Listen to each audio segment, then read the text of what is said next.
Hello students, welcome back. Today I will continue the same chapter, that is chapter 2, microorganisms, friend and foe. And today's topic is food preservation. In the previous video you also read about the food preservation.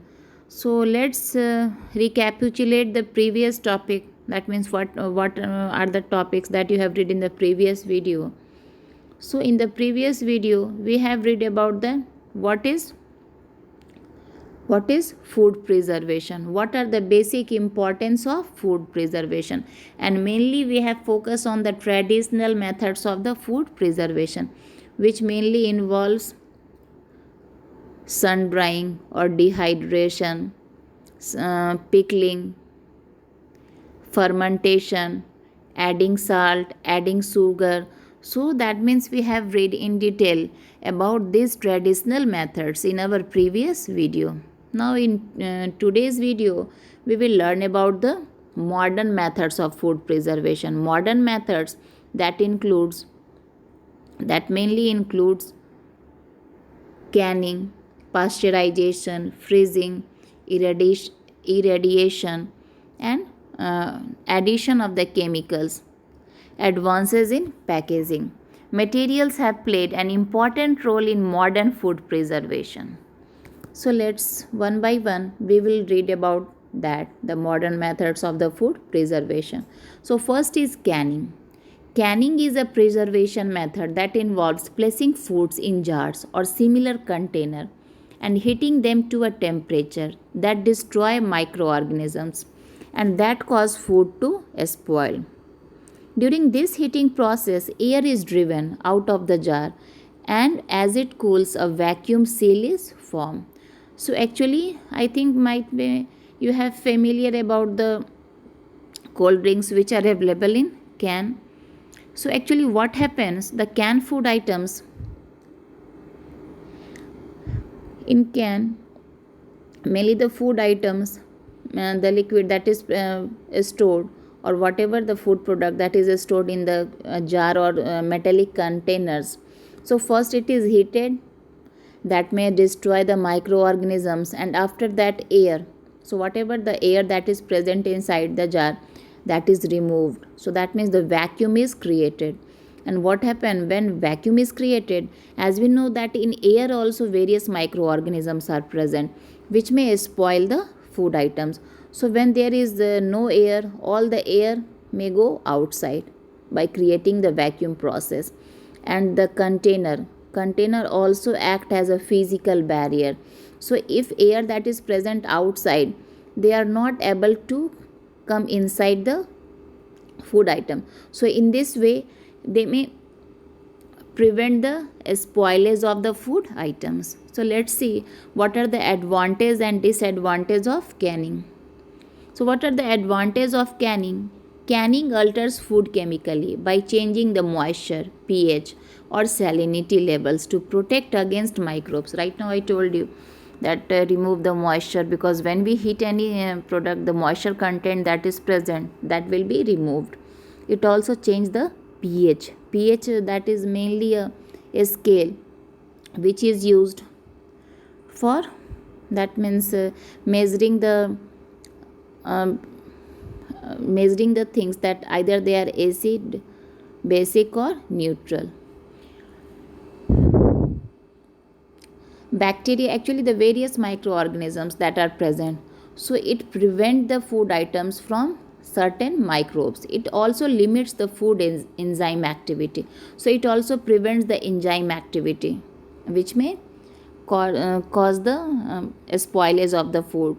Combining this chemical process with the physical barrier, right now I told you that how the glass or the containers that act as a physical barrier, that means they are not allowing the air from outside or the any microorganisms, not only the air, the microbes that is present, to enter inside the can or the jar. So in this way they prevent the food items from spoilage. Next is disadvantage. As you know that all the things, either it is process or any having advantage and disadvantage. So what are the disadvantage? Many canned foods are high in sodium, that means the Na plus. So it contains high sodium levels, seal can be broken, causing a spoilage. So if sometimes anyhow the seal is broken and anyone consume that food items, they may suffer from the food poisoning. Canning is time consuming. Improper methods can be dangerous. Canned food does not taste as good as the fresh food does. So that means a little bit the taste is changed if we eat the fresh food and if we eat the canned food. Actually, in canned item, first it is heated, certain chemicals are added. So that's why taste may be little bit change. Next is pasteurization. Do you know that who discovered this process? A scientist name called Louis Pasteur, and in honor the name is given pasteurization, which is mainly used for you can say the preserve the liquid items like milk or other liquid and food, in which the food items or the liquid item is first heated at high temperature below their boiling point and then suddenly cool. So what is the benefit of this process? So by heating them at a high temperature for few minutes and after that by suddenly their cooling, so the both process may kill the harmful bacteria or the germs that is present in the milk or the other liquid, which may spoil them. And by sudden cooling also we may kill the certain microorganisms which can active in low temperature. So in this way it may prevent the spoilage of the milk. And I told you earlier that Louis Pasteur discovered this process in 1864. Next is disadvantage of pasteurization. Despite the fact that it kills harmful bacteria and pathogens, pasteurization is also known to destroy the beneficial bacteria and other essential nutrients to provide for a longer shelf life. The heating process destroys the nutrients and also changes the flavor. So that means along with the useful bacteria, it may also along with the harmful bacteria, it may also kill the beneficial bacteria and it also affect the nutritive value of the food items. So in this way, that means these are the disadvantages of pasteurization. But what are the advantages? Right now I told you that every process is having the advantage and disadvantage. So what are the advantages? It kills pathogens. Pathogens, that means the disease causing germs are called pathogens. So pathogens are disease causing germs.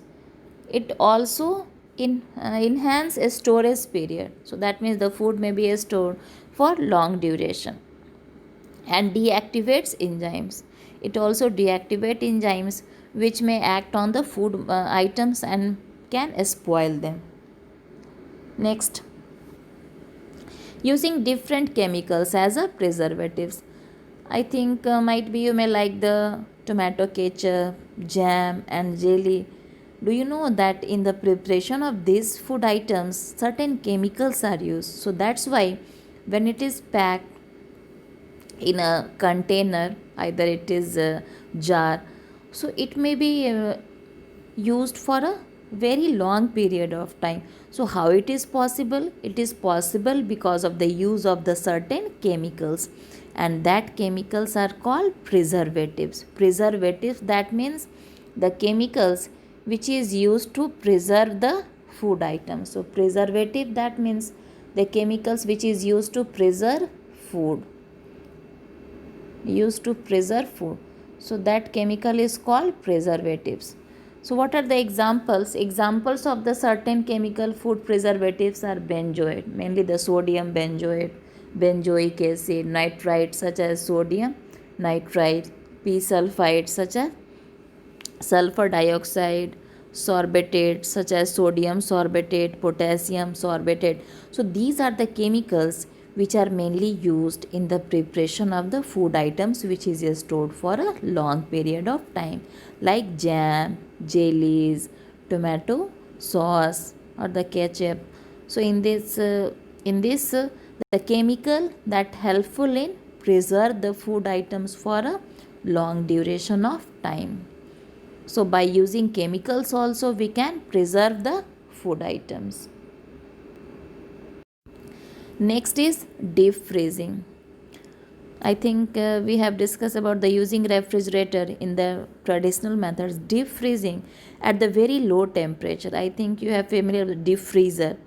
So as you know that in deep freezer we may store the butter, ice cream also, toffees. So various food items we can store in deep freezer also. And not only these things, we can store the meat, fish also in the deep freezer. So at the very low temperature in deep freezer, that may also uh, prevent the growth of the microorganisms which may spoil the food items. So that is completely prevented.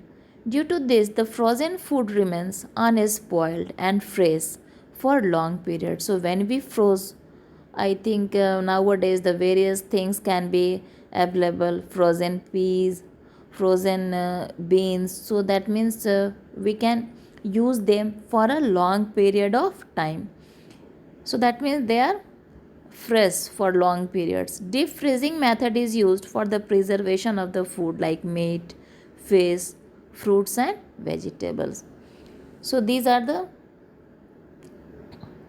certain methods of the certain methods of the food preservation which nowadays that is used. So I think whatever the topic that is discussed in this video, that is clear to everyone. So thank you, students.